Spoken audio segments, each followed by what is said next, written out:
shall I go? What shall I do? Frankly, my dear, I don't give a damn. Behave yourselves!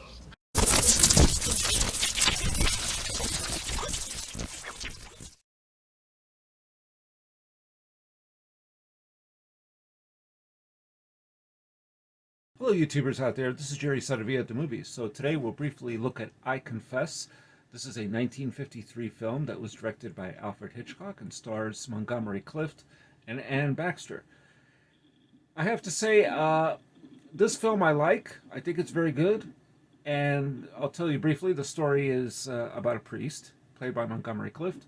It's set in Quebec City, which I visited once, and I have to say, remind me a lot, the cobblestones and everything else, very old world architecture in that city. And he is privy to this man named Otto, who's sort of a part-time gardener, and Otto confesses that he killed a lawyer. And because of the seal of the confessional, it can't be broken, so therefore the priest cannot reveal to anybody that this confession took place. And it is a confession for sure. So one thing leads to another, and we are introduced to a couple of other characters. One of them, of course, Anne Baxter, who plays Ruth Granford. I'm not sure if I'm pronouncing that correctly, but anyway, she is already married, and they had had a brief affair, her and Father Michael Logan, played by Montgomery Clift. At one time, we see a couple of flashbacks there to this romance that is looks like a soap opera, except for one shot that I really enjoyed. It was sort of a low-angled, canted angle shot, where she's descending the staircase to kiss Montgomery Clift. It's very warm and heavenly, but a lot of it plays like, melodrama to some degree. So, which is unusual to see in a Hitchcock film of this type when you consider Notorious and To Catch a Thief even. I mean, a lot of other films about romances that Hitchcock handled without it seeming soap opera-y. But anyway, and that's kind of the story of the picture. I'm not going to reveal much more of it in case you haven't seen it. It is based on a 1902 play, and it is not one of Hitchcock's favorite films of his. It did not do well at the box office.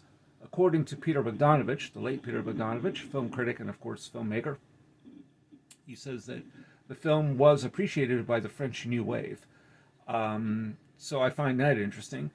Now, I Confess is not one of my favorites by Hitchcock, but it doesn't have to be. It's pretty good Hitchcock, I'll say that. It's mid-level Hitchcock, if you like. But I gotta say something about Montgomery Clift. Now, I loved Anne Baxter in the film. There's also Brian Aherne, I believe is his name, who plays Willie. I also like Oe Hasse, who plays Otto Keller. Does a remarkably good job. Carl Malden plays an inspector. And there's scenes between him and Father Logan, because he had witnessed Father Logan outside of the lawyer's apartment talking to Ruth. So he thinks right away, wait a minute, why is he here? He's here to see the lawyer, but the lawyer's dead, and there isn't a whole lot of emotional reaction whatsoever, not even from Ruth, but he sees him from the corner of his eye. It's one of those great subjective shots that I always like, especially in Hitchcock films. He was one of the best to do that sort of thing. But Montgomery Clift, now, here's the thing about Montgomery Clift. I remember him from A Place in the Sun, certainly Judgment at Nuremberg.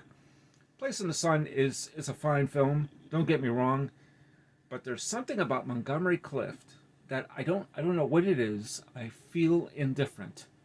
And maybe because he feels indifferent. I don't know why. I mean, he is the right actor to play this priest. Originally, Hitchcock wanted Cary Grant, which would have been totally wrong, I think. That could not have been believable no matter what. And Cary Grant was a fabulous actor. So, but Montgomery Clift, I don't know what it is. When I watch him, he is too passive. Now, for this particular character, he needs to be, right? Because he can't let on that he knows who the real killer is. And of course, there are twists that develop where Father Logan ends up being implicated.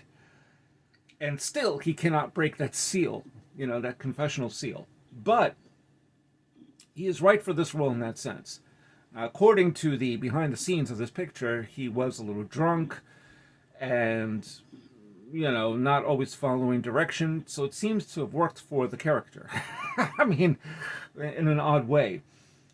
But Montgomery Clift, very expressive eyes, I will say that. And I admire the actor. But he just seems so passive. And again, that works in his favor for this film. But in this role, I don't think he's particularly very nuanced. I mean, maybe, but it's so subtle, I don't quite see it. But I think he did well for this role. But in general, I don't know what it is about Montgomery Clift. I feel like I am at a remove, like he is not connecting with me. Maybe some of you feel that way, maybe not. Those are my thoughts. I confess, fine Hitchcock film, not one of the greatest, but it doesn't have to be. There's good Hitchcock, there's some fair Hitchcock, and there's some great Hitchcock. So, this film is good Hitchcock. Definitely worth seeing, but I don't know what it is about Montgomery Clift. Maybe I'm the only one that feels that way. Maybe some of you do, so I don't know. Either way, check it out, I confess. If you're a fan of Hitchcock, you've never seen it, watch it. It's worth seeing. So, those are my thoughts. What are yours? What do you think of Montgomery Clift in general? I'd like to hear some responses out there. I want to know if I'm alone in my thinking about Montgomery Clift. Another film that's going to be on my list, aside from maybe seeing Place in the Sun again, perhaps someday, is Red River with Montgomery Clift and John Wayne. Like I said, I think he was fantastic. It was a shattering performance he gave in Judgment at Nuremberg. So, anyway, those are my thoughts. Have you seen I Confess? What do you think of Hitchcock in general or this film? Let me your thoughts. Tell me what you think. And if you are already a subscriber, thank you. Just hit the notification bell for future uploads. And if you aren't a subscriber, please hit like and subscribe. That's good for the algorithms, as they say.